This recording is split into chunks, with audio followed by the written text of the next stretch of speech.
Welcome to Everyone Loves Guitar, where we get to sit down and talk with interesting professional guitar players and related music industry experts. If you love playing guitar, stick around. You're in the right place. Today, I'm happy to have Jamie Scott as my guest. If you were born after 1970, then chances are you know who Jamie is, because in the late 1980s, Jamie was called James Scott, and he played lead guitar for the West Coast metal band Vane. They were on Island Records, and then he played for Big Blue Hearts on Geffen Records. Later on, Jamie was also part of the executive management team for Sennheiser USA.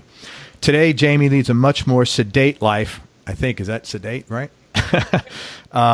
As the brainchild, inventor, and owner of Third Power Amps out of Nashville, Tennessee. Third Power is a handmade boutique guitar product company that manufactures and assembles a variety of product, mostly based on patented and proprietary technology Jamie's developed. The company was started in 2010, and they make amplifiers, speaker cabinets, pedals, and pickups. In 2014, Jamie was awarded a U.S. patent for his technique, which eliminated signal-killing interference inside speaker cabinets. And the net result of this is a clearer sound, and we'll discuss some of this on today's call. In 2015, Jamie was awarded a second patent for something called Hybrid Master, which is a volume management technology that effectively decouples volume output from the tone and results in a line of tube guitar amps that deliver your desired tone at a volume that's right for the room. And we'll talk about this too. In 2016, Jamie got a third patent for the volume management, and this time for something called the venue switch technology. In 2017, this year, Jamie created new product lines focused on bringing Third Power sound to musicians everywhere, even if you don't own a third product amp. And that includes the Roosevelt Drive pedal and the Clear series and patent-pending Mag-Frag series of guitar pickups. So the bottom line is this guy is brilliant in engineering and sound. Every Third Power and Willie Coates guitar amplifier and speaker cabinet is made in-house in Nashville, and Third Power pedals and pickups are also made in the USA with final testing performed by Jamie personally. I'm out of breath. Jamie, thank you so much for showing up, man. I appreciate your time. Hey, it's great to be here. Thanks for having me, Craig. You're welcome. So you've got a ton of things going on. What of everything in your life is that you're working on now you're most excited about? You know what, the big umbrella here, as you were going through that, I was having that moment of like, wow, I've done a lot of stuff. And, you know, to fill in a little piece of detail there, since 2010, I've designed 40 plus products from the amplifiers and cabinets, you know, the various models and of course the pickups and the pedals. And that's, I mean, you know, that's just right foot pressed on the pedal through the floorboard. I mean, that's pretty incredible. As you were reading that or you know, sharing that with the audience, I was like, wow, I've been very busy. Yes. But so the umbrella for all of that is seeking mastered guitar tone in real time. That's what started me. That's why I even got started doing this. I had, you know, in fitness, we challenge ourselves. Can we run that extra mile? Can we lift that extra pound? Can we do that extra rep? And for me, what really turns me on is, can I get the sound of a record? Can I get it real time? Not just get close, but can I really nail it? And it was a personal challenge, like getting that rep. And so I had an amp open, and you know, over the years I was modding my own amps or setting the bias or tweaking amps or you know, in the late 90s I had a few dollars at the time, so I was buying old vintage Marshalls. I was logging voltages and really kind of dissecting why the Marshalls, they never sound the same. At one point I had 1,500 watt plexis. Wow. Yeah. 15? I had 15 of them, yeah. Holy shit. And I was logging the voltages, and I was logging the tone characteristics, which I still have the logbook. You know, probably some point I should take some pictures of that and put it up on social media. I think there's people out there that would get a kick out of that. Oh, totally. All the gearheads would love that, for sure. Yeah, man. Yeah. So I've got plate voltages on all these vintage amplifiers, and the ones that really sounded great, I would log the voltages and had a description of the amp. And I think that was the framework that eventually I leaned on when I challenged myself. This would be probably 2008. I wanted to achieve guitar tone real time that sounded like the record. And when you think about what goes into that, well, first of all, you need the player. And, I can put a couple of notes together. So I was able to rely on my own playing. Then you need a recording engineer, right? You need the studio, the engineer. You need these, it's a multi-million-dollar facility and gear that goes into making the tone that we hear as guitar fans. And it always struck me that you could go to a live performance and occasionally you would hear great guitar tone. And at the club level, there was this tremendous drop-off. And it didn't mean that the player didn't know how to play or didn't have good gear. But out in the front, it just sounded like crap. And I just wanted to get to that point where I could close that gap. If I could stand in front of the guitar amp and it sounds like a record, I should be able to put an SM57 in front of that cabinet, go out to the console, set the gain on the mic pre, and I should be able to push the fader up and it should sound like a record. And so that challenge drove me to develop what ended up being the triangle speaker cabinet. So what I did was I recorded, and I listened to several tracks, whether it was Hendrix, Tom Petty, Stevie Ray Vaughan, Van Halen, Montrose, Foreigner, anything, Tom Petty, anything that started with a classic guitar riff, Rolling Stones. I threw all of this stuff into Pro Tools, and I started looking at the waveform. And I started watching, I know this is nuts, but you start to be able to recognize, because you can hear when there's compression on the track. The tracks recorded in the 60s sound way different than tracks in the late 70s, sound way different than the tracks in the mid-80s when kind of everything got really polished. But there was some magic happening in the late 70s where technique was really at the top of its game and the gear was at the top of its game. I would say the people engineering the gear and designing the gear that were being used in the late 70s were folks that were extremely talented and had been extremely inspired from late 50s through the 60s, early 70s, that kind of explosive time in popular culture music. So there was a bit of, for me, that would be, I don't know what book you go to find out what the golden era of gear is, but 60s and 70s gear was just absolutely phenomenal, and the production that was occurring, the tape machines at the time, everything was pushing to get the most real. We were talking about, and that's a passion-driven time of capturing music, writing music, socially, where people's heads were at. It was just a pretty amazing time. I would have been, I would have just been, I think, late teens.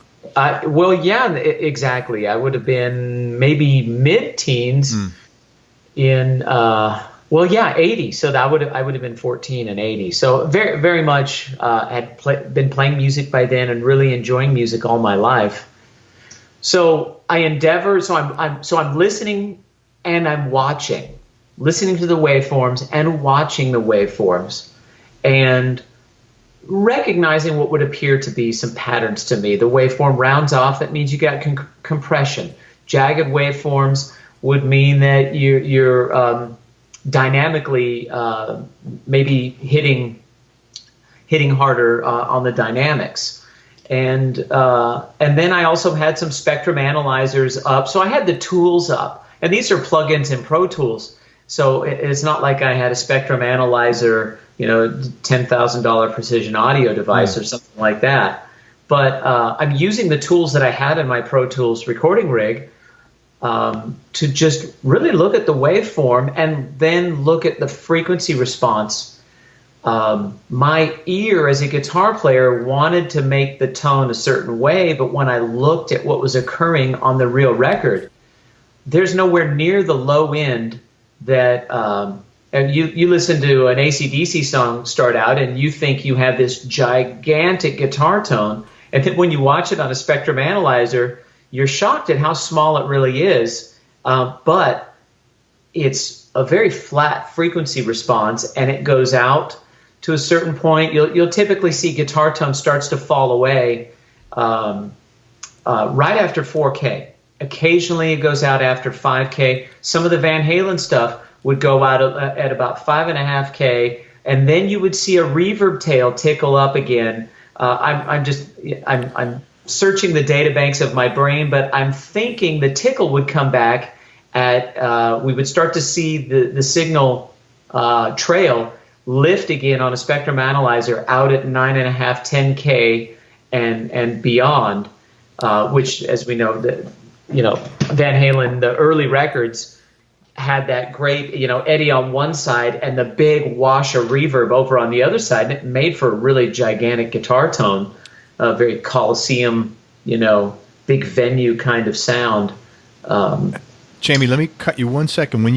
Can you break that in layman's terms? Like, you're light years smarter than me for sure. When you're saying that at 4 to 5K it tails off and then it comes back, what do you mean by that? Okay. Good question. And I'm sorry. We're talking about kilohertz, right? If the human ear can hear theoretically from 20 hertz out to about 20 kilohertz, right? Mm-hmm. The guitar spectrum is going to occupy the meat and potatoes of guitar is happening from 100 to 1K. Harmonics are going up above that. Okay.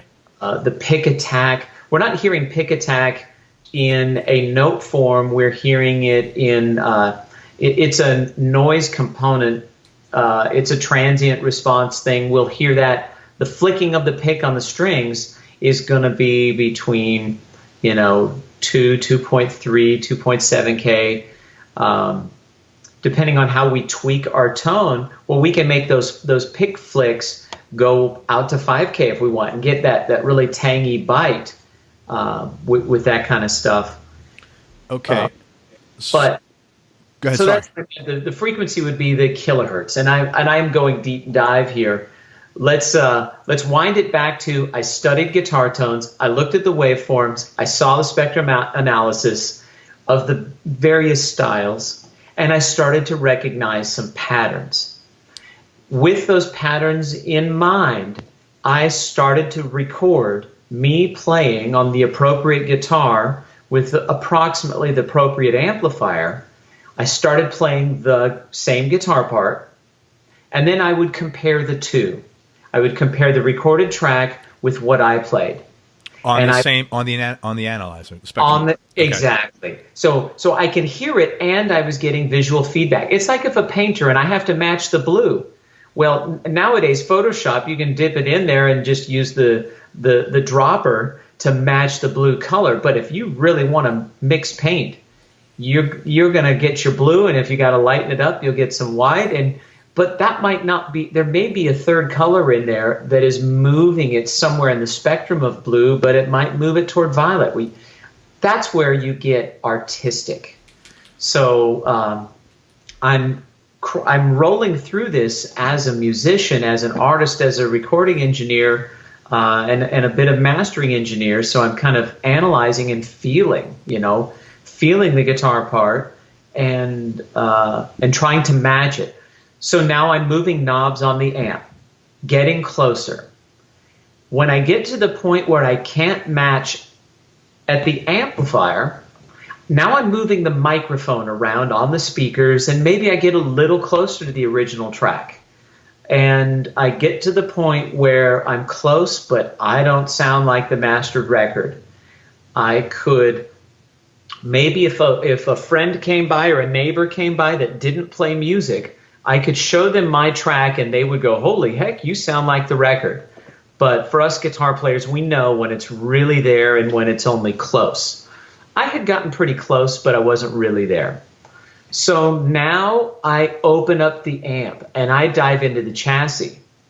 If I need a little more mid-range, I start changing out parts. I start tweaking the circuits. I'm going through tubes. I still have a collection of old vintage Mullard tubes and Telefunken tubes and Brimars and stuff like that. So all of this work, never in one moment did I think I was laying the foundation for what would become Third Power and Woolly Coats and this whole family of products. I was purely a musician driven to getting the best tone, and I threw down the challenge. I am going to figure out how to get recorded, mastered tone live. And it was just, I'm going to push this barbell one more rep. I'm going to add 5 more pounds and do it 2 more reps. It was just, it never ended. And here I am 10 years later. To sum that exercise up, I went in and dropped in now all the Pro Tools plugins that I needed to match the tone. And I was at the point where I had 6 plugins. Then I tweaked the amp a little more, and I'm able to get 4. Now I'm down to 4. Right? We're talking about little movements. You're talking about really refining, and you're talking about fixes that an engineer can do with the tools in the recording world, where live you have to really overcome some things. And I can go into what those are later, but I had things to overcome. Or should I mention those now? What do you think? Well, so what you're saying is you basically, which is really smart, you reverse engineered this process. So where most people build an amp and then do things to get a certain sound, you knew the sound you wanted and you built the amp so that then it would afford those, it would match that sound when you did the same analysis. Absolutely. Yeah, you're right. I had an outcome. Yeah. There was only one acceptable outcome, and that's just, driven people, like I said, whether it's fitness or mountain climbing or water skiing. And it doesn't matter if you've drank nothing but lake all day, you're finally going to get up on those skis and you're going to go. Yep. That's how I was. Try to ski on a single ski. Man, I drank water all day, but before the sun was down, I was up on that damn thing. I felt bloody and battered after. I did the same darn thing to myself when it came to guitar tone. And so I have 6 plugins. Now I'm down to 4. Now I'm down to 3. Now I'm down to 2. This is over the course of a couple weeks. And I have hit the end. There is no other change I can make inside the amp to get rid of the last 2 plugins. And out of frustration, I turn the studio monitors off and I lean back in my chair. And honestly, I'm pissed because I'm a couple weeks into this. Right. And I'm a person that I can accomplish, if I set a goal, maybe my goals weren't high enough, but, if I can accomplish what it is I want to do. And after 2 weeks, I couldn't get there, and I was pissed. So I'm staring out the window, looking at my backyard, and I'm looking in my room, and I'm just kind of daydreaming, trying to get a little air around this moment. And I notice in my room, I had diffusion above mix position. And diffusion, right, you're getting rid of early reflections so that you don't get a smeared representation of the sound while you're trying to mix. I had my speakers mounted on heavy-duty speaker stands. I had the fine point, 1.5 inch spikes so that my speaker stands were actually biting the subfloor in the room instead of, floating on the carpet. I had bass traps in the room. I had diffusion in the back, and I had absorption in the front behind the studio monitors. So I took time to tune my room. Now, this is all items that you could buy at a music store, but nonetheless, I spent time to tune the room that allowed me to do what I thought I needed to do. Mm-hmm. And then I look over at my speaker cabinet, and I have a Marshall 412, which is nothing but a gigantic box with 4 speakers mounted in there. And it hit me that I'm trying to get a mastered recorded sound out of a box that, I mean, the sound that's occurring inside of a speaker cabinet is nothing but a holy mess. You have 4 drivers blasting sound inside of really this gigantic reverb chamber. You have the low frequencies that never end, right? I'm talking about the waveform, low waves. It's a long wavelength. So you hit a note and there's basically just this resonant mess inside of a guitar speaker cabinet, where studio monitors are obviously very tight and very precise. And so with that, so we have our room treated, and we have our speaker cabinet, and we have our studio monitors, which are tighter focused and more precision. Speaker cabinets for guitars, the complete opposite. It's a resonant mess. Now, to qualify that, there is some very brilliant sounding resonant messes out there. How about an old Tweed, late 50s Tweed Deluxe amplifier? What a magical resonant beauty that is. Those are pine cabinets, and there's a really great compressed magic that happens. In fact, I designed a cabinet that's solid pine to recreate that with the Woolly Coates amplifier. We're doing a really great thing there. Now, but a Marshall 412, it's a mess. Honestly, it's a mess. Can they sound rock? Of course they can. But it takes the engineer fixing it. You put a mic on there, you don't just walk away and call it good. You're probably going to have a 57 on there, a 421. You might even put a Neumann 5 feet away, an RE20 if you need to capture some low end. These are classic microphones by different manufacturers. EV, Neumann, Shure, and Sennheiser would be the brands of mics that I mentioned there. A lot of people will put the Royer ribbon mics on there to capture the transient response. And then you blend, right? You have these 4 or 5 faders, you got these mic pre's, you're blending these things to capture a desirable tone that you want. And I want to get all of that off of one mic right out of the cab live. So it hit me. I'm looking at the cab and I said, there's my problem. I have a mess. So I launched Adobe Illustrator, and I draw basically a basic Marshall 412, and I drew it to rough dimensions. So I have 30 by 30 square. I'm just approximating here for the interview. Mm-hmm. And I dropped 4 12-inch speakers on there. And I'm looking at it going, okay, parallel walls everywhere. There's nothing about the spacing that is doing anything other than, back in the day, Pete Townshend wanted a gigantic wall of amps. Right. I want them this tall. Okay, well, then let's just throw all these speakers in here and let's do this. And at one point, it was a gigantic, 8-speaker column. Oh, they chop it in half and put a bottom on there. And now we have Marshall stacks.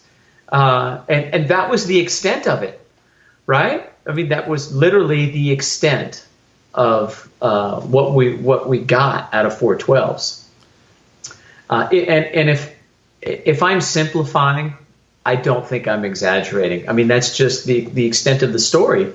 I know that there's a post that will go in the middle that basically would keep the back panel from vibrating, right? And you kind of lock in the cabinet and make it a little tighter with that rod in the middle, but we're not done with design. So I'm looking at this, and that studio engineer part of me kicked in and said, all right, what can I do about eliminating parallel walls? And it was, I mean, this is just such a crude thing. I click on the upper left corner 12-inch speaker, and I delete it, and I've got 3 12s inside. Mm-hmm. And I grab the right 12, and I pull it into the middle of the cabinet, and I grab the other 2 12s that were on the bottom, and I pull them up, and I create a triangle cluster inside. And then I grab the top corners of the cabinet, and I swing them to the middle and land on a triangle, and I said, oh my gosh, there we go. There's our no parallel walls. So you used 3 speakers instead of 4. Yes. And that made the difference sonically. That made the difference, yes. And then, I was recording and mastering records also in a past life, and taking the suggestions from, people you've worked with and in tuning rooms and stuff like that. I looked at the speaker cabinet as if I was a little tiny human being that had to go mix a record inside of the cab. So I put bass traps in the corners, and I did some absorption inside, and me and a buddy went to Home Depot. We bought some plywood, and we spent all day making a triangle cabinet. And we plugged it in, and we about flipped out. Wow. Because the sound was incredible. So wait a minute, are your cabinets 3 speakers? Okay, good question. The geometry is the big deal here. And so to answer your question, my cabinets feature triangle chambers inside. Whether you visually see the utility of a rectangle, inside I have constructed a triangular or it may be a triangle or triangular, or it may assume triangular properties, right? Because depends. We're looking for cubic volume as well, so that the speaker is in a physical space that's conducive for the frequency response that I desire out of the design of the cabinet. But you can resolve a triangular shape in 98% of the enclosures I make feature a triangular chamber for the speaker. Okay, so they have, but how many actual? So there's not 3 speakers. It's just the way it's designed to provide that triangular sound that you got when you use 3 speakers. That's right. Yeah. The key is now the 3 speakers in a triangular cluster. Basically, you just create a point source array at that point, right? The sound begins to emanate from one place in the cabinet, and it certainly helped with phase smearing from the driver's coupling. And I used to have a graphic on our website that would show that, and maybe since I'm mentioning it here, I'll put it on our social media, and I'll just plug those. Third Power has a Facebook, and Third Power has an Instagram. I think it's Third Power Amps on Instagram, and I believe it's Third Power Amps or Amplification. I'm sorry, I'm escaping me the exact one, but we're in both of those places. We're also on YouTube.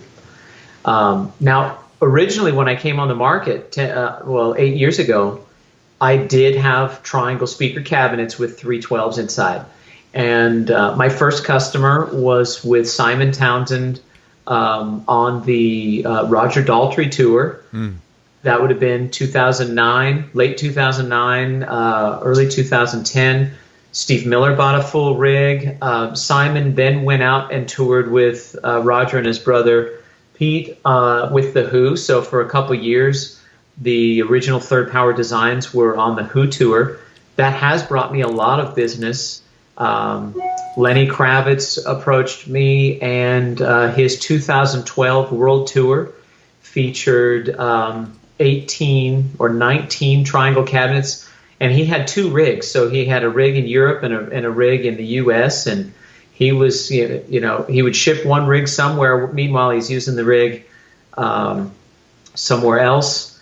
The hurricane that blew through the New York area wiped out one of his full rigs. I believe he lost a lot of gear in that particular, right? Wasn't New York underwater for a little bit there?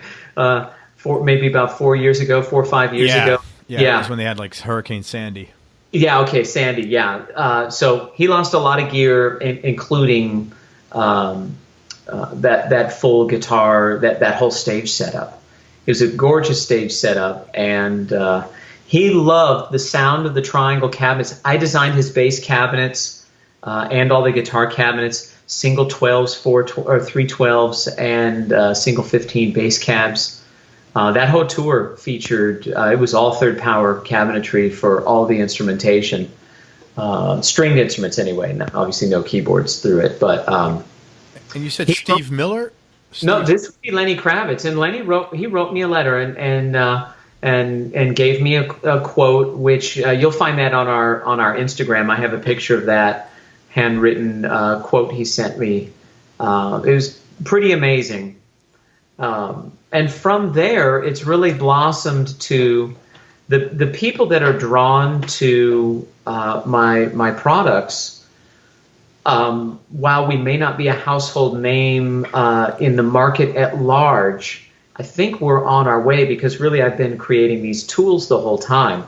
So Dan Huff has. Oh wow. He's got my amps. His main recording cabinet is my 212 with the triangle chambers. Justin Niebank has several of my amplifiers, and Justin's basically the sound. Justin and Dan. Of course, there's other guys that are the sound of Nashville, but these are these are some of the top. I saw it. I was referred to a guy recently, and I was looking at his website, and he's got your amps, Corey Congilio. Yeah. Absolutely. That's on Third Power. I said, man, it's a small world. Absolutely. Paul Ebersol, he's a Grammy-winning producer. Vince Gill has my amplifiers. Where it's absolutely critical, tone-wise. It's okay if somebody doesn't have my amps. It's okay. It used to hurt my feelings because I put in a lot of love. I get it. But you know what? When I look at it these days, it just means they haven't discovered it yet. Because there isn't anything I make that's not literally delightful, and I don't want that to come across as an arrogant salesman chop. But it's so passion driven, and I think when you understand why I even got into it, was this mastered tone, which leads into why am I doing pedals and pickups? Well, I've done cabinets, I've done amplifiers, and you can visit our website. I'm not a master of just one sound. I'm after mastered recorded sound. So if I was a recording engineer, you don't call me to record the record if everybody's only using Marshalls. Or I'm not the guy you call if they're just using clean Fender stuff. Being in Nashville, I have to be amazing at creating guitar tone for all styles, whether it's high gain or whether it is squeaky clean. That's my job, is to be the expert at designing and crafting guitar tone that will cover any of the, for me, popular styles that resonate with me, or styles that I appreciate. Well, it's interesting. You mentioned a guy casually that I think on many of his records had the essence of the 70s. He's an American guy, but he had the British, the crunchy sound, which was Ronnie Montrose. Yes. I mean, that guy cranked out some very good records, man. And he's not someone that's really mentioned widely, but man, he had a couple of good albums back in the day that were just tremendous, Absolutely. Now, I have an interesting thread there a connection. Ted Templeman. Yeah, the guy produced Van Halen. Yes, he was producing the Montrose records just 3-4 years before the Van Halen stuff. And if you go back and you listen to the Montrose records, you'll hear the formula. Yeah. It would be the guitar tone for Ed. Obviously, Ed took it over the top. Sure. I mean, Ed was playing with very loud through Marshalls, fully cranked. I can't confirm the Variac trick, but I do think I really understand the tone stack of Ed's amp, and that's come through my analysis. Back when earlier in our conversation, I mentioned all the work I was doing analyzing the spectrum of the sound and the waveform. And I believe Ed's tone stack was the 67 variant of the Marshall tone stack, and you'll find that same tone stack in a Fender Bassman. So the 66, 67 Marshalls had the slope resistor and the cap values that you would find in a Bassman. In 68, maybe late 67, the tone stack and slope resistor went from 56 kilohertz K, which is, we're talking about resistance, so ohms, kilo ohms, to 33 kilo ohms or K, which boosted the mid-range, right? Back in the day, we're talking about guitar tones have to reach the back of the stadium. So the 56K has it's a gorgeous, full-bodied tone that, the classic Marshall sound that we hear now and that we've heard since 68 on virtually every amp they've done is a 33K slope resistor. But in my analysis, I keep landing on the first Van Halen record, Ed's tone stack was the vintage JTM 45 or equivalent basement tone stack. So I have an amp called the Citizen Gain, and I have the 2 tone stacks on a switch. So if you want to land on classic Van Halen 1 era tone, you would go into the 56K slope resistor mode that I have on there. And if you want to go, obviously Metallica doesn't have Van Halen guitar tone. Yeah. You can't get the same, you couldn't cover that spectrum in the same amp if the amp was hardwired with one particular tone. You would have to create the EQ curve externally. The engineer would have to do it. But I put those tricks inside the amp. Again, back to that theme of making the amps produce the recorded album sound. I'm trying to stuff Ted Templeman and a recording studio inside of every amp I make. How about that for marketing? So let me ask you this: were you the guy when you were with Vane? Were you the guy were you that band member in the room, always like where did you learn all this stuff? This is very, you don't casually know this. You know this extremely intimately. What was your? Yeah. Well, you know what? I had a high school electronics teacher named Mr. Peters. I can't remember his first name, but he Shout out to Mr. Peters. Yeah, if he's still alive, I hope so. But he was ex-military, and I semi-paid attention in class. If I wasn't melting the hell out of equipment with the soldering iron because I was in one of the back rows. Oh my God! You want to laugh so hard in high school that you literally, I think, maybe peed my pants laughing so hard. Was taking a soldering iron tip and just melting. Oh, I feel terrible, but I would just melt the meters in front of me, and of course you'd laugh your ass off because there's smoke everywhere. And Mr. Peters didn't catch me. I got away with it, but so I was the one melting the meters in the back. However, I love that guy because he taught me a love for electricity and how it works and how not to kill myself, right? Because I deal in the domain of 500 volts. I make amps where the plate voltages are 500 volts plus. There's a magic that happens. Once you get up above 475 volts, there's some magic that occurs. We're talking about, electricity. You can't see it unless it sparks, right? You don't see it. You can measure it. You can watch it occur on a meter. That's where I feel like I'm a cobra tamer. But with taming a cobra, well, you at least get to see it. In my case, I don't get to see it. I just get to hear the outcome of irrigating and taming current flow. And it's pretty amazing. Interesting. I've interviewed other amp builders, and they all have a deep reverence for electricity, exactly like you have, and exactly like you've just articulated it. Wow. Yeah. Very much so. Well, we're doing a dance with electricity so that the musician can plug in their guitar and hit those strings and have magic occur. Yeah, we're us amp guys, us guys designing the gear.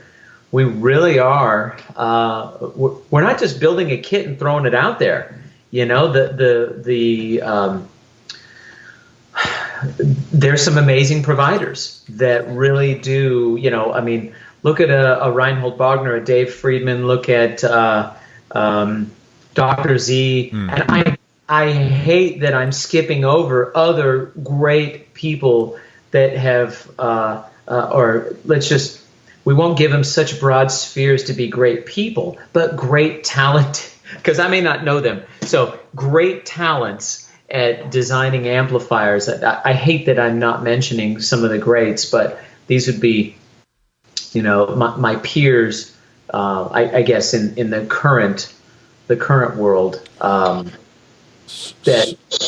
Go ahead. So basically, with Third Power and Willie Coates, you have different models to fit different sounds. So someone basically comes to you and says, "Hey, this is the sound I want.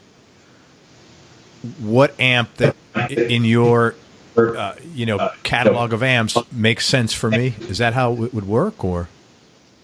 Yeah. We're looking at the job that player has to do. And being in Nashville, I feel blessed because I work with players that there's kids getting off the bus right now that flat out know how to play. And the guys that have the gigs, they don't just get the gig and get to rest on their laurels. They have to keep pushing, because if you start to slip, there's some kid coming in who's a little better looking, who's a couple years younger, and who will work for a little less money and won't bitch about it and can play as good as you. So you better keep upping your game and keep getting better. It keeps Nashville humble. I just got to tell you, the musicians here, A, they're amazing, and B, they're humble. Yeah, they are. So the minute somebody gets full of themselves here, you get your ass steamrolled over in Nashville. But the community is loving. But these players have to be able to play everything. As we know, if you're not, in tune with country as a genre, and I get it, it's a bit of a big fish in a small pond as far as a genre, maybe outside, right? Because there's the pop world. It's obviously a much bigger world, and obviously rock and metal, I think, is managed world. There's people in various countries, and I say I'm on the Miranda Lambert tour, or Little Big Town tour, or Kelsey Ballerina, Maren Morris. Well, if you're up on what's going on in country, Lindsay L, another one. I'm on the Brad Paisley tour. I'm Kenny Chesney. I've named the best of the best right now. Maybe there's a couple of iconic guys. Keith Urban doesn't use my stuff, but he knows Third Power, and he's jammed on Third Power before. So, it's just a matter of time when he may swing over this way. But if you're outside of country, those names may not mean much. And so, I don't have a Steve Stevens, but that is maybe going to resonate on a rock level, on a more global level. But the players that are using Third Power are incredibly talented, and they have to cover so much ground. To be on with Gary Hooker on the Brad Paisley tour, Gary's job is to basically play the tune and watch Brad. The minute Brad stops playing and just grabs the mic, because Brad has to be a front man. And sometimes he just kind of parks the guitar for a second, turns the volume off, and just sings the part. And the guitar player has to be watching and immediately cover Brad's parts. And it's got to be seamless. And so here's a guy who has to cover his parts and be filling in, and then he's got to momentarily become Brad and cover the part. And it's a lot of talent to almost be able to anticipate and watch, and that's just one example. You mentioned Corey Congilio. Corey's a teacher. He's a session player. He's a touring guitar player, and with all of that, Corey could teach a guy how to play a George Lynch solo, but he can also teach him how to play a Brad Paisley solo, and he can educate that student or different students on the core signal path to be in those worlds of guitar tones. And so I live and thrive as a business in a town where the guitar players need me. I'm a resource for them. Where can these guys go to match a particular sound? Well, I get a call. Corey will consult with me. Hey, I'm going out on this tour. I have to cover this genre. Corey's on his second or third amp with me because his styles and the needs for his calls that keep him getting paid, they change. And that's an example of our artists that I work with. You may join the Third Power family, and for the next 2 years, you're touring on a particular rig. But when it's time you get a new gig and you've got to jump in, if that rig doesn't cover the place you need to be, we get you into the rig you need to be in. Now, the old rig will come home, and I'll refurbish it, and maybe it'll become a loaner, or it'll go to a backline company, or it'll go out with somebody else. But Corey's out on an amp called the Citizen Gain CSR, which is our channel switcher, but it's the best of my version of the American tones, paired with the best of the full spectrum of Marshall, from clean Marshall, like I mentioned, that JTM 45, 66, 67 style amp. I've got the tone stack in there, and on the flick of a switch, I can turn it into an absolutely ripping Plexi. And I have other features on board, and you can visit thirdpower.com to see those. And there's videos there, by the way, where you get to really hear these. So Corey's on that amplifier because he has to go from squeaky clean Fender pedal platform to he has to go over the top. Later in the set, when it winds up and they get to that part, of the set where they're really rocking, nothing rocks quite like an amplifier that's really throwing down the high gain. Pedals will do a great job, but if the amp's got its tongue hanging out, so to speak, it really does that extra special version of that. And so there's an example of a guy you mentioned who's on an amplifier that does that. I've worked with a number of guys. I have models of amplifiers that have come out of, hey, I wished I had this. And CSR is one. I make an amp called a Dual Citizen that is, I have a Dual Citizen out on the Kelsey Ballerini tour, also Citizen Gain CSR, so those two amps are on that tour. And Maren Morris. Who's playing guitar in that? I think I know that guy. Well, Chris Raitt is with Kelsey Ballerini, and Bennett Lewis is with Maren Morris. These are wonderful human beings and incredible guitar players, jaw-dropping. And I have videos of those guys. I have a thing on my YouTube channel called Third Power's Music Minute. There's no talking on my demos. You're going to get 1 minute of great music showcasing some gear. And so you can roll through, you spend 5 minutes, you can watch 5 videos of 5 different pieces of gear from Third Power. I really try to be efficient with people's time, not too hypey on the marketing. I love to talk. If you're still hanging on this podcast, you can tell. I have no problem talking about it. I'm so full of passion about this and guitar tone. But on our website and on our YouTube channel, I try to be efficient with your time. And the phone number on our website, if you do want to talk tone, that is my cell phone. So while our company is growing, I am staying as reachable by the accessible to the market as I can. I want this company to grow, and it really is. It's growing. It's been an incredible last 3 years, and now that we have pickups and pedals, that these aren't just pickups and pedals. These aren't just status quo. They aren't just market matching. You can't just line up the 5 top pickups and include mine and drop them all in and go, yeah, okay, those pickups hang. They at least hang. They're pickups that are inspiring. They could change your life as a player. If you've got a guitar where you're kind of like, man, this guitar's not inspiring me anymore, call one of my dealers or reach out to me. Let's get you a set of pickups that I've designed, because I've got that mastered tone happening. The Third Power magic is happening now at the pickup level. And our Roosevelt Drive pedal,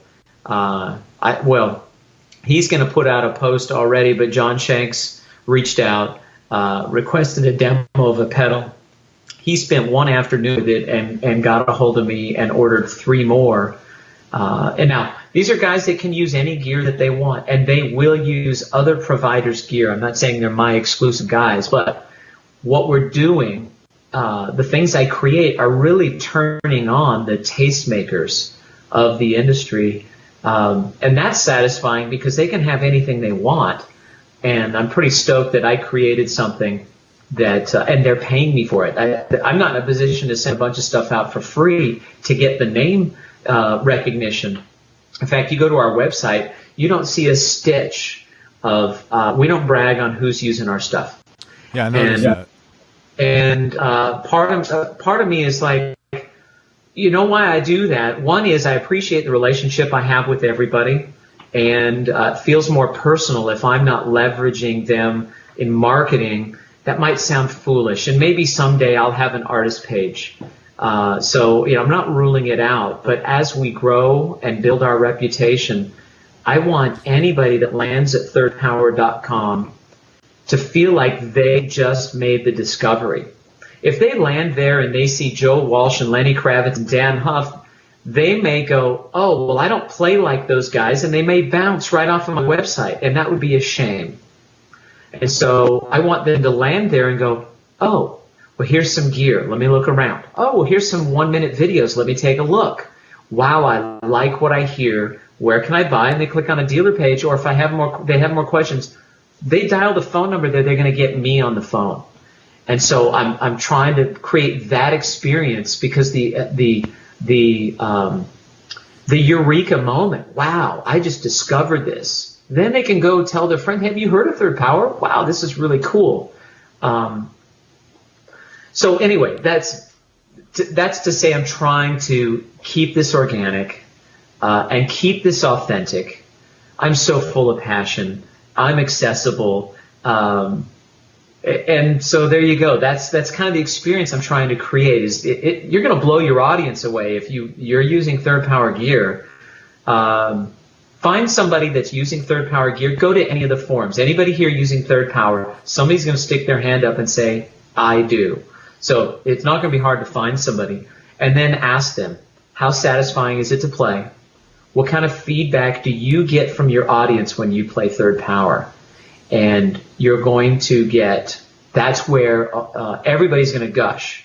One of the things as a player, we've all experienced this. Your chops are on. Your look is on that night. You go on stage and have the gig of your life. You come off stage, you're grinning ear to ear, and you're ready. You're ready for the world to tell you how great you were. And nobody says anything. Nice show. Oh, good show. You're waiting for more. I just played my heart out. And so you add, well, how did it sound? Well, overall it sounded good. I couldn't really hear you, but you looked like you were having fun.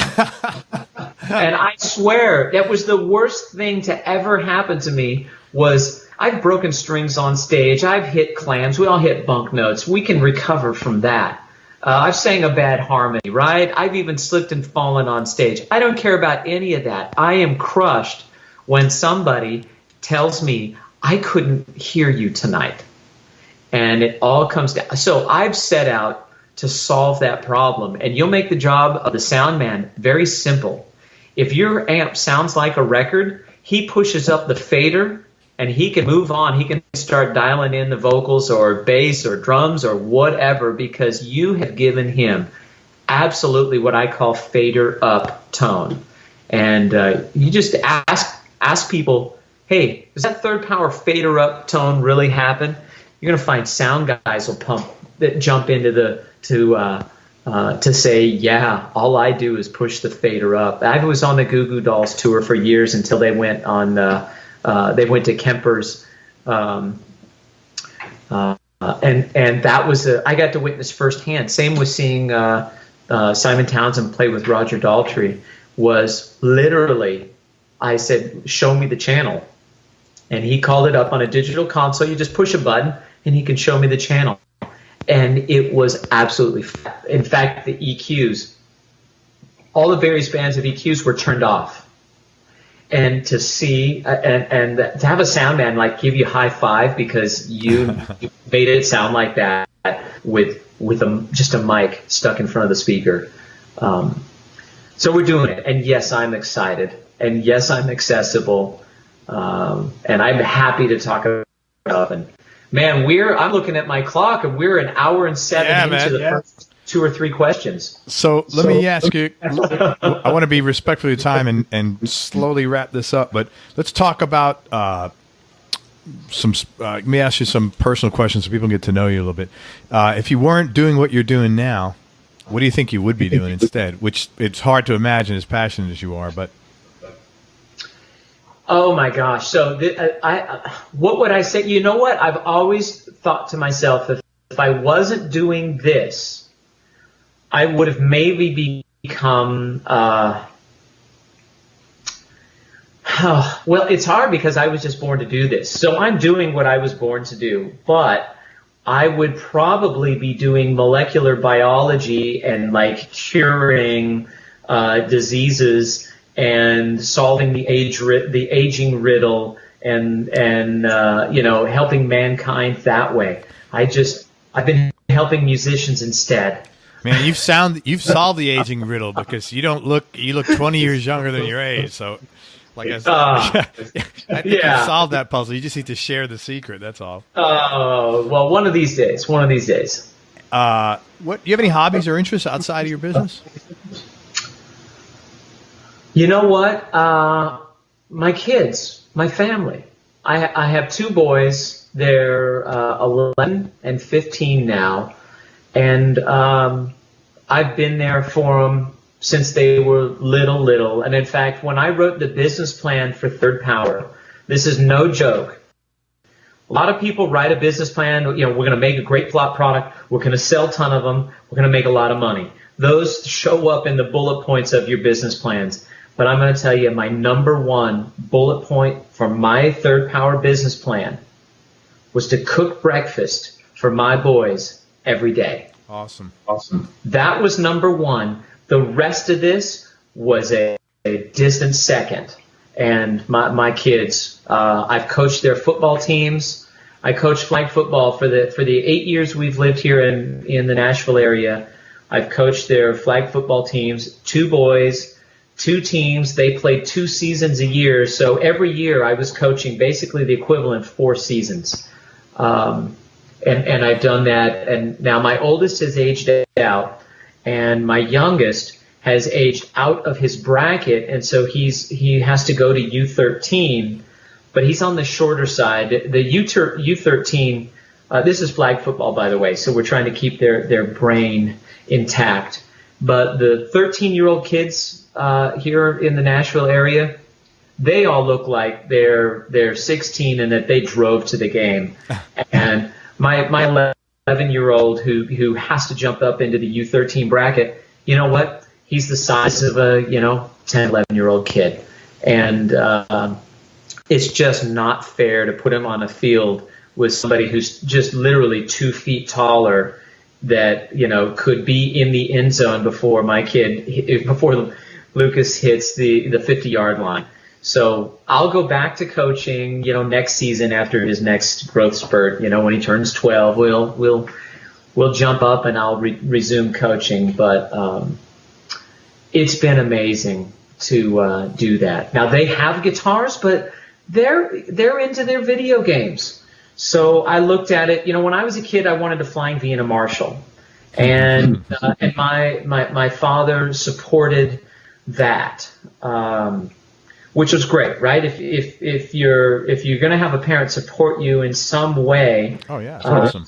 It was the one way, it was a way that I could be supported and really needed it, wanted it, and desired it. So I had a flying V and a Marshall as a teenager. So my kids have good gaming computers, but they get good grades and they go to bed on time most of the time. So yeah, that's your outside of business. That's your priority. That's awesome. Yeah. I have 2 more questions. Sure. What's the most important lesson your business has taught you? Lesson. Okay, so I'm running through the data banks of my brain here because I've learned a number of lessons. Okay, there is any business guy that's had their own business for a number of years will say, you have to make what the customer is willing to pay for. If you make something that you want, but nobody's willing to pay for it, you'll really frustrate yourself because you'll make something that really turns you on, but you may find that you don't have a market. And then there's the flip side of that, where you're a market-driven company, where you only make what the market wants. And I have found when I look at, because I'm also a student of the market, having been at, you mentioned I was at Sennheiser, and I've started a couple of companies. Most recently, before Third Power, I helped start and launch, and I was a part owner of X2 Digital Wireless, and we sold to Line 6. So I had a couple of nickels to rub together after selling the company. I was a part owner of Line 6, and I spent a year there. And they're a very market-driven, data-driven, make what the customer is willing to pay for company. I don't fault it. There's a lot of passionate people there. But I had experienced Sennheiser, which was also market-driven, but it was an engineering-driven company. It seemed like engineering and marketing, well, I mean, they had their clashes, right? Because engineering is, no, this is what we do. This is superior. Well, the market only needs this. Well, what does the market know? We're going to make a better product. And I'm somewhere in between. I bet you if you were to take a razor blade and slice my skin, you would see Sennheiser blue flesh in there. I really learned so much and had such great relationships that I've still maintained to this day. The friendships that were developed in Sennheiser. Learned a lot about leadership there, and a lot about loving the market, and a lot about doing the full job at the engineering level, and not being afraid of price point. Sennheiser and Neumann, they've never been afraid of a price point for their product. Now, there may be price point driven products. I think any company has to have. I'm sure Sennheiser still has a $99 microphone. Well, that's where the SM58 is. That would be a price point driven product. But the engineering, compared the two products at the engineering level, and it's shocking how much more advanced the Sennheiser product will be, even though the Kleenex brand product, in this case the Shure SM58, that's the call product. So I weigh what I want to do, the problems I want to solve, and I have to have, as a good business person, I have to have an eye on, is the customer going to be turned on by this and willing to pay for it? If I could make something that costs $2,000, but the customer will only pay $9.99 for it, I better find a way to deliver it at $9.99. And I'm not quite there yet, because I bet you there's a lot of guitar players that can't quite jump into, or having not played on one of our amplifiers, maybe they can't even justify. I make models of amps that are $3,000 and $4,000. Well, you can get a great sounding amp for $700. You can buy a great used sounding amp for $499. Well, it's great when you really keep it in perspective. Because you go try one of my $3,000 or $4,000 amplifiers, and now the definition of great is at a galactic level, and now you go, oh, I see what great really is. I thought this $500 thing was really doing the do, but you go experience this. Now you still may not be able to acquire it, but your horizons have been expanded, and I think that creates then the desire. And now I'm excited that I have pedals and pickups. I've got products under $400 now that really deliver that gateway into Jamie Scott's creations, the third power sound. And they're not just products, I hate that I go on and on about that, but it's not just a good pedal and a good pickups, but they have the characteristics that live in our amplifiers. They really do become living, breathing things that are dynamic and deliver. I always say that my gear that I create has emotional translation to it. Imagine, I mentioned when you read through the accomplishments just to introduce me to your audience, while you were doing it, I was like, wow, I've done a lot of stuff. So I've done 40 products, but if there's anything I'd want anybody that's listening to this to think of is imagine how many times I've failed to deliver 40 plus wins. I'm not getting lucky 40 times. I am failing 200 or 300 times. Yeah, that's business, right? That's business, man. Yeah. I hear you. As an engineer, as a designer, I may have a promising circuit that I go weeks developing, only to find that it's a dead end, and then I roll back, and I take a turn, and then I pursue it another way. I mean, there's been times I've been flat out mad at the chassis, right? Because I've got this amp that I have weeks and weeks and hours, literally hours and hours, just to the point where you're 7 days a week in 3 months, and you push away and you go, yeah, this didn't nail it, and you've got to go backwards and then take a turn, and you eventually get there. So that's, I'm not just getting lucky 40 times and there's these products. I'm failing hundreds of times to get to these 40, but if there's anything I've got, it's to never give up. I'm gonna get there. So that there you go. So to summarize, the most important lesson you've learned is to balance the demand of the customer with the value, the engineering value proposition, I guess. Is that accurate? I think it's accurate, and yet we're not too big that I can't do something custom.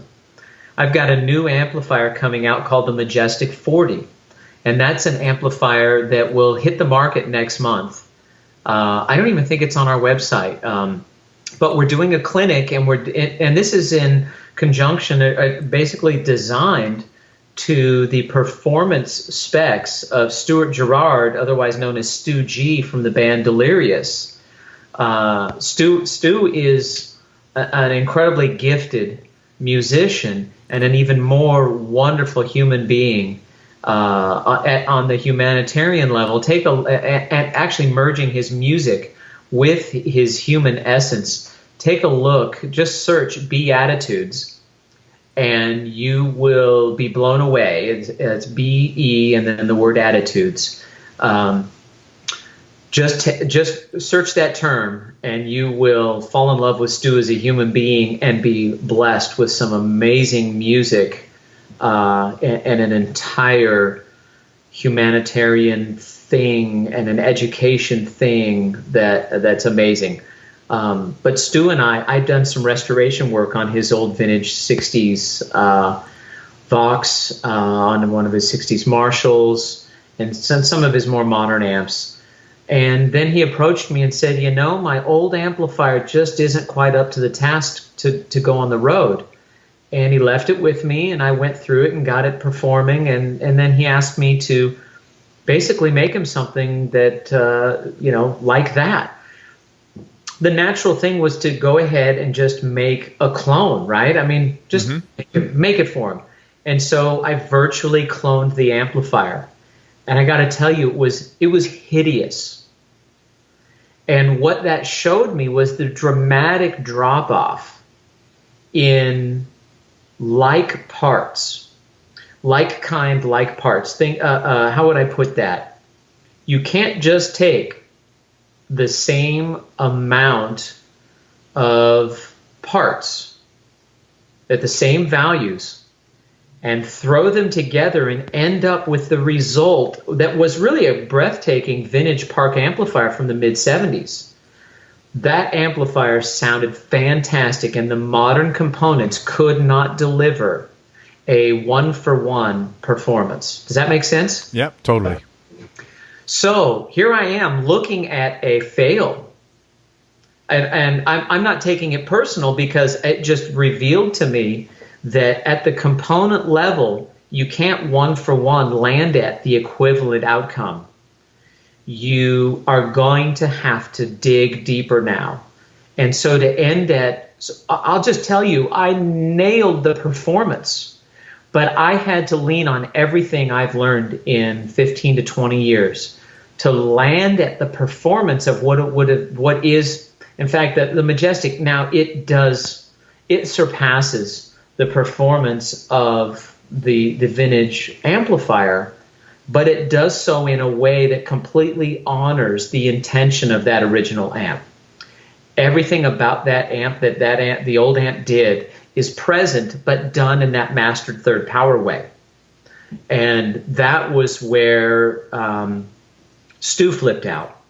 He was very happy, and in fact, I kept the prototype of the fail, and I let him hear that. I said, look, this is a one-for-one clone of your amp, and this is what today's components can deliver. And he was shocked, and I said, now this is what I did, because I had to dig deep, and I had to reach, and I really had to go places and solve challenges where there wasn't a component to drop in. I had to create circuits and approaches, and that's what leads me to solve I had to solve the problem. And a one-for-one clone wasn't the answer. And that's the Majestic 40, and that's coming out next month. It's going to be a signature amplifier for Stu, and it's really sparked additional collaboration where we're going to look at doing, addressing more of the formula for his sound. Excuse me. And it's fantastic. I don't know what even got us into that, but so I got into that for whatever question led me into that. Is that your lowest wattage amp, the 40 watt? No, I do a 15 watt amp called the Spanky Mark II, and that is a really great amp. I mentioned Woolly Coats. This is an amplifier that retails at $16.99. It has my reverb circuit. It has my hybrid master circuit. And hybrid master works it literally decouples the sound of the amp versus the volume of the amp. It's a really innovative, simple circuit, which is great. Some of the best things are just done in a simple way. And that's a combo, or that's a Woolly? That's a 112 combo. It's about the size of a Princeton, and delivers a great blackface or tweed era sound just at the turn of a knob. It's got this really great mid circuit where you can pull the mids back and just land at this really great blackface tone, where you can drive the mids and the amp really opens up and takes off into a really great tweed deluxe style tone as well. Very cool. Yeah. I'm going to ask you one more question, Jamie, and then we'll wrap it up. Okay. Tough question for everybody. What's your definition of happiness? Definition of happiness. Okay, I will tell you, without being too revealing, that I have chased happiness for an entire life. I think it's, first of all, I'm grateful to live in America, a country that gives us, if we choose to seek it, the opportunity at liberty and the pursuit of happiness. So I'm just going to flat out do a shout out to my country. I'm grateful to have been born here and given that opportunity. I hear that. Yeah. Now, aside from that, happiness, I've chased success. I've been in positions where I've had what for me was a lot of money compared to what I came up from. Just working class. I've had the fancy cars and the big houses and the bank account with money in it. And I got to tell you, I wasn't happy. Now, that doesn't mean I couldn't go on a vacation, or I could go to Best Buy and I could waste $1,000 without giving it a thought. And that's not rich. Come on, there's people that probably give a nice little laugh saying I could go waste $10,000 somewhere. Sure. Yeah, right. Everything's relative. But I've been in a place where I could waste money and not worry. But you know what? Eating out every night, wasting money, having all the gadgets, I was never happy. It just led to more wasting money and more gadgets and more clothing and more cars and more house. I went from driving a amazing 6-speed manual BMW 540i, with all the M Sport. I got to tell you, you hit the gas pedal and that car will throw you and your passenger into the back seat. And that car looked like you were. I remember driving places and I'd pull up in that car, and you know what? I did feel like somebody. That leather steering wheel, and I felt like somebody. But it was only at that moment that my ego was stroked. But it didn't. I wasn't happy. But that was, I remember loving that car. And it's okay. We have guitars we love. We maybe have cars we love. But still, that's not happiness. That's just momentary, whatever, ego stroke. I'm happy when I'm on the football field coaching my kids. I'm happy when I'm flipping their pancakes or I'm scrambling their eggs. I'm happy when I have a meeting with my team at work. I'm happy when I see them happy and producing, building something. I created a company where I felt like extraordinary people could do extraordinary things. I've surrounded myself with people that are passionate about what they do, and it brings out the best in me. I am finding that, now in my early 50s, I'm as passionate as I always was. I have a skill set that's more acutely refined than it's ever been. And I still have the energy and faculty about me to apply both of those. And so I think I am living my happiest moments now, my happiest life now, by really keying in on those things and then running a company and making products that I think are authentic, that when you plug into it, you're going to get an authentic experience. If I can circle it back to the reason or the outcome, what can the listener expect, from somebody who's trying to live as authentic as they can and surround themselves by, authentic energy? It's reflected in the product. And if you're at a point where you want meaningful, authentic stuff in your life, and what you're surrounded with maybe could be a little minimalist, but when it does really, you got that. We may want a minimalist home, but you know what? We want the Wolf Range, because when we cook, we really want to get authentic and cook. So when you want to play music and really get authentic and really move you or your wife or your partner or your children or your audience or your YouTube audience or whatever, you plug into a third power product and you're flat out taking people on a journey, and they're going to recognize that you're taking yourself on a journey, which makes it funner for us to be in your audience. There you go, man. Hey, listen, I cannot thank you enough for your time and your expertise and sharing your passion about your amps. That comes through loud and clear, and I really appreciate that, and the integrity and the pride of ownership you have with it. Yeah.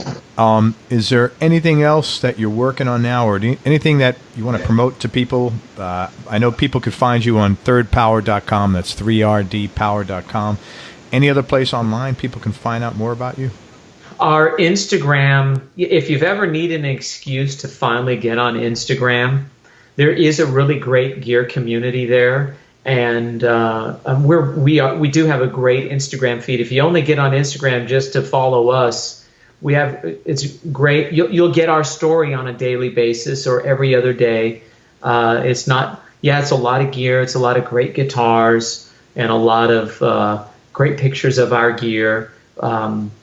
We do Instagram allows you to post 1-minute videos. Hence, as I mentioned earlier, our Third Power's Music Minute, we're driving content that's just 1 minute, no talking, great tone by great players.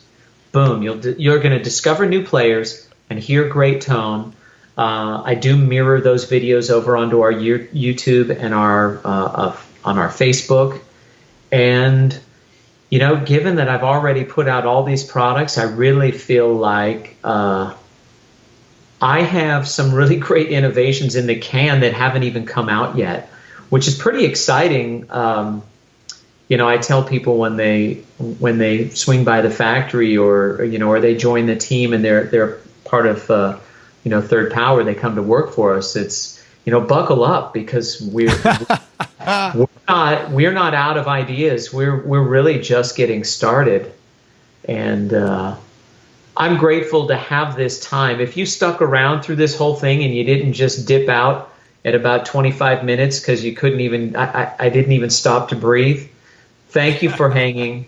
Hey, I have one question, actually. Whatever happened to those 1,500 watt Marshall Plexis? What'd you do with them?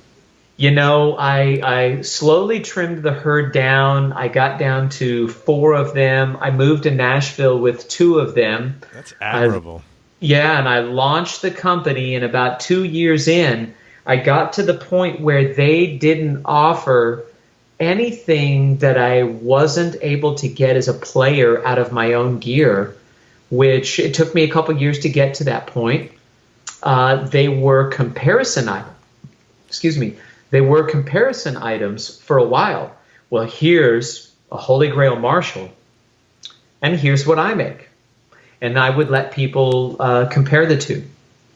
And then it got to the point where it was no longer necessary to compare.